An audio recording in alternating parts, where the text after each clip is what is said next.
que é a seção 26.9, que aí eu falo de supercondutores. O supercondutor é um dispositivo que a gente não consegue explicar usando as equações de Maxwell, tá? Usando as equações clássicas do magnetismo. Para explicar a supercondutividade, a gente precisa, de fato, vir com a mecânica quântica.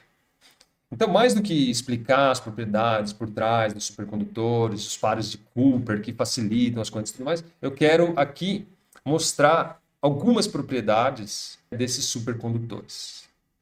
A propriedade mais importante de um supercondutor é que a sua resistividade, vou até escrever, ela vai a zero. E é zero mesmo quando resfriado. Isso implica que você consegue inferir uma corrente nesse dispositivo sem perda de energia. Se eu pego um anel supercondutor e eu infiro uma corrente nele, essa corrente vai ficar circulando nesse supercondutor eternamente. Eternamente. Porque a resistência dessa dinâmica ela é zero. Muito interessante, né?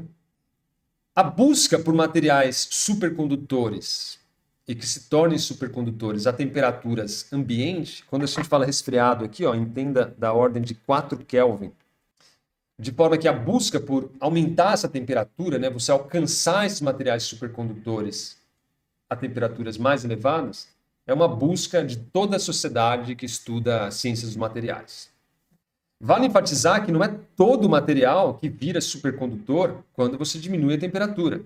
São os denominados materiais supercondutores. É uma gama, é uma classe de materiais, não são todos. Você pegar o cobre lá e simplesmente colocar ele a 1 Kelvin, ele não se torna um supercondutor. Ele ainda possui uma resistividade. Mas existem algumas classes de materiais que têm resistividade zero quando resfriado. Na década de 80, a gente conseguiu encontrar alguns materiais cerâmicos que tinham resistividade a 70 Kelvin. A busca por esses materiais, né, porque veja, ter corrente sem resistência é o sonho de qualquer engenheiro, porque você não tem mais perda, você tem um campo magnético sendo produzido a todo momento, porque o movimento de carga gera um campo elétrico, é um campo magnético, como a gente vai ver, e esse campo magnético ele permanece ali para sempre, visto que a corrente permanece ali para sempre. O problema é que se eu quiser fazer isso de um uso disso, eu preciso resfriar a 4 Kelvin. Então não é muito prático, né? Eu conseguir um dispositivo que me dá uma corrente ali sem resistividade, porém só a 4 Kelvin. Então procura-se aí dispositivos que tenham essa supercondutividade a temperaturas maiores. Atualmente a gente até conseguiu supercondutividade para temperaturas bem elevadas, mas aí a gente precisa de uma alta pressão. Então você precisa confinar esse material numa pressão absurda. E aí você tem, mesmo a alta temperatura, um material supercondutor. Então existe toda uma busca por esses materiais supercondutores a alta temperatura. Materiais que não inferem resistividade à corrente. Vale frisar novamente que nem todo material resfriado torna-se um supercondutor, né?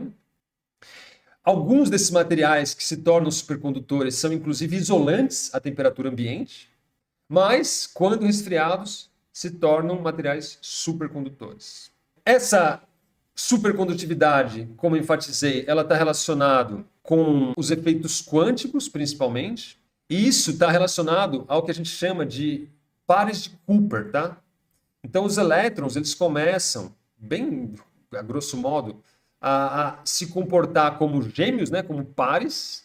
Um desses elétrons acaba distorcendo ali a estrutura cristalina do sistema e ela cria basicamente uma condição de atração do próximo elétron ali, fazendo isso um movimento de cadeia, entre um abre o espaço, o outro puxa. Um abre o espaço, o outro puxa. Então esse movimento desses pares de Cooper faz com que eles não colidam com a rede, e aí então você tem um processo não dissipativo. Essa coordenação do movimento desses pares de Cooper aí, que chamam os pares de elétron, é que dão origem a essa supercondutividade.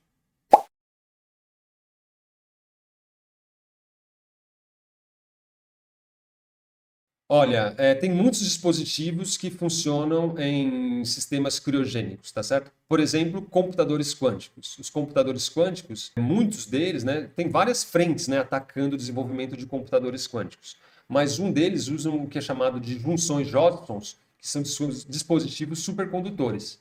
E esse computador ele está ali submerso em hélio líquido, né, sendo refrigerado a baixíssimas temperaturas. Então, veja, você não tem uma aplicação de engenharia propriamente dito ali, de um trem, né? Porque a ideia é você construir um trem que levita devido aos campos magnéticos produzidos por essas correntes que não se dissipam, né? Mas você pode, por exemplo, trabalhar com essas correntes em anéis supercondutores para definir bits quânticos, né? Por exemplo, que você usa para desenvolver computadores quânticos. Bem legal mesmo, velho. Bem legal. Essa é só uma que eu sei porque é o que eu trabalho, né? Mas deve ter muitas outras aplicações práticas que eu simplesmente desconheço, por ignorância pura. Pesquisa mesmo, que é bem legal. Supercondutividade é uma área muito quente e atual, tá? A busca por supercondutividade à temperatura ambiente é uma busca que perdura até hoje e está tendo bastante progresso atualmente, viu? Isso aí é uma coisa que está aparecendo.